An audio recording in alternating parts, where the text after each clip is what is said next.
क्या अखिलेश यादव मायावती को प्रधानमंत्री बनाना चाहते थे? ऐसा क्या हुआ कि अखिलेश यादव ने मायावती को प्रधानमंत्री बनाने के लिए सोचना भी छोड़ दिया?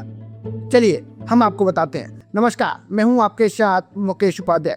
दोस्तों, अक्सर कहा जाता है कि राजनीति में कई बार एक बयान सिर्फ बयान नहीं होता, बल्कि एक बहुत बड़ा संदेश होता है। और जब वो बयान समाजवादी पार्टी के मुखिया अखिलेश यादव की तरफ से आता है तो उसके मायने और भी बड़े हो जाते हैं। दोस्तों, इन दिनों अखिलेश यादव जो भी बोल रहे हैं वो बेहद सोच समझ कर बोल रहे हैं। उन्हें ये अच्छी तरह पता है कि कौन सा बयान और कब देना है और उसका राजनीतिक असर क्या हो सकता है। हाल ही में दोस्तों एक प्रेस कॉन्फ्रेंस में अखिलेश यादव ने ऐसा बयान दिया जिसने सियासी गलियारों में नई चर्चा छेड़ दी है। उन्होंने कहा कि हम तो ये चाहते थे कि नीतीश कुमार प्रधानमंत्री बने, लेकिन अब लगता है कि वो राज्यसभा सदस्य बनकर ही रिटायर होना चाहते हैं। अखिलेश यादव ने कहा कि जो लोग राजनीति को समझते हैं उन्हें पहले दिन से पता था कि भारतीय जनता पार्टी आगे क्या कदम उठाएगी। उन्होंने कहा कि जब विपक्षी दल एक साथ आए थे और गठबंधन की चर्चा चल रही थी, तब कई लोग चाहते थे कि नीतीश कुमार को प्रधानमंत्री पद के लिए आगे किया जाए। और अखिलेश यादव ने कहा कि हम सब चाहते थे कि नीतीश कुमार प्रधानमंत्री बने और उसी पद से रिटायर हों, लेकिन अब स्थिति ऐसी बनती दिख रही है कि शायद वो राज्यसभा के सदस्य के रूप में ही राजनीति से रिटायर होंगे। दोस्तों, अखिलेश यादव का ये बयान अपने आप में एक सियासी तंज भी माना जा रहा है, क्योंकि इसमें कहीं ना कहीं भारतीय जनता पार्टी की रणनीति पर भी सवाल उठाया है। लेकिन दोस्तों, असली चर्चा तब शुरू हुई जब अखिलेश यादव ने एक और बड़ा बयान दे दिया। उन्होंने कहा कि भाई एक समय ऐसा भी था, ध्यान से सुना दोस्तों, उन्होंने कहा कि एक समय ऐसा भी था जब वो चाहते थे कि मायावती देश की प्रधानमंत्री बने। उन्होंने कहा कि जब समाजवादी पार्टी और बहुजन समाज पार्टी का गठबंधन हुआ था, तब उनके मन में ये विचार था कि भाई मायावती को प्रधानमंत्री बनाया जाए। और अखिलेश यादव ने कहा कि उनकी सोच हमेशा से ये रही है कि जो लोग सामंतवादी ताकतों के खिलाफ लड़ना चाहते हैं उन्हें एक मंच पर आना चाहिए और मिलकर राजनीति करनी चाहिए।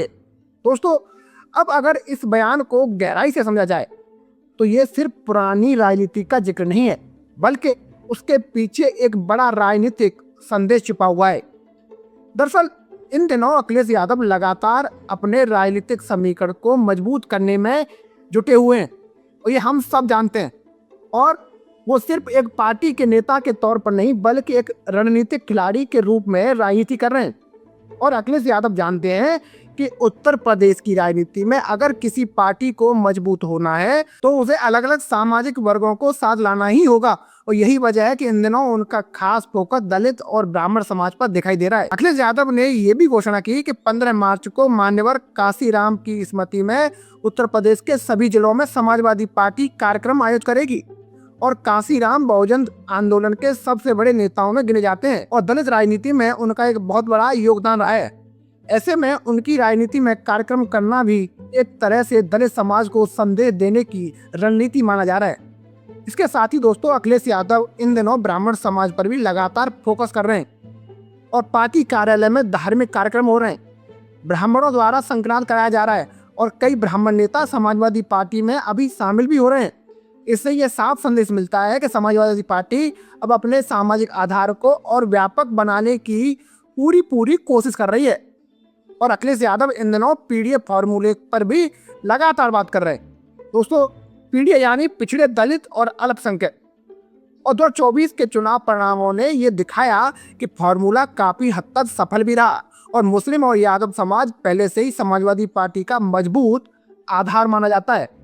दोस्तों, इसी के साथ ही कई अन्य जातियां भी धीरे धीरे समाजवादी पार्टी के साथ जुड़ती दिखाई दे रही हैं, चाहे वो कुर्मी समाज हो, लोधी समाज हो या फिर अन्य पिछड़ा वर्ग हो। इन सभी में समाजवादी पार्टी अपनी पकड़ मजबूत करने की कोशिश कर रही है। अब अगर उत्तर प्रदेश की राजनीति को समझें तो दलित वोट बैंक बेहद अहम माना जाता है और लंबे समय तक ये vote bank Bahujan Samaj party के साथ मजबूती से जुड़ा रहा है। लेकिन पिछले कुछ जो चुनाव हुए हैं, ये वोट बैंक बिखरता हुआ भी दिखाई दिया है और कई जगहों पर ये वोट भारतीय जनता पार्टी की तरफ भी गया है। दोस्तों, ऐसे में अखिलेश यादव की कोशिश है कि दलित वोटर्स को वापस अपनी तरफ आकर्षित किया जाए।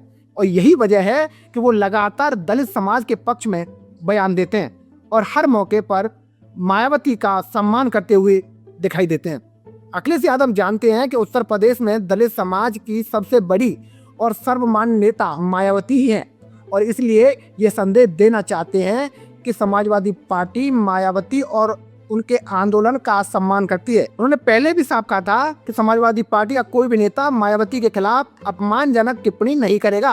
अब जब अखिलेश यादव ये कहते हैं कि हम मायावती जी को प्रधानमंत्री बनाना चाहते थे, तो ये बयान सीधे सीधे दोस्तों दलित समाज को एक संदेश देता है कि भाई समाजवादी पार्टी बहुजन समाज पार्टी और मायावती के प्रति सम्मान की भावना रखती है।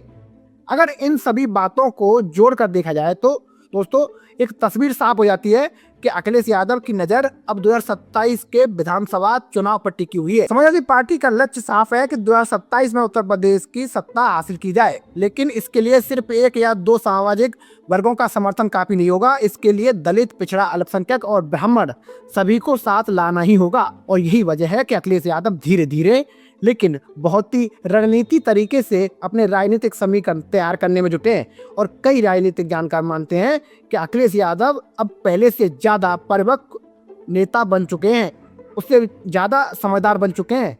वो जल्दबाजी में बयान नहीं देते, बल्कि हर बयान का समय और उसका असर समझ कर बोलते हैं। और यही वजह है कि उनके हालिया बयान को सिर्फ एक राजनीतिक टिप्पणी नहीं, बल्कि एक सोची समझी रणनीति के तौर पर देखा जा रहा है। दोस्तों अब देखना दिलचस्प होगा कि आने वाले समय में ये रणनीति कितनी सफल होती है और क्या समाजवादी पार्टी उत्तर प्रदेश की राजनीति में एक बार फिर मजबूत वापसी कर पाती है। दोस्तों यह मैंने आपको पहले ही बताया था कि राजनीति में बयान कभी यूं ही नहीं दिए जाते, खासकर तब जब बयान अखिलेश यादव जैसा नेता दे रहा हो।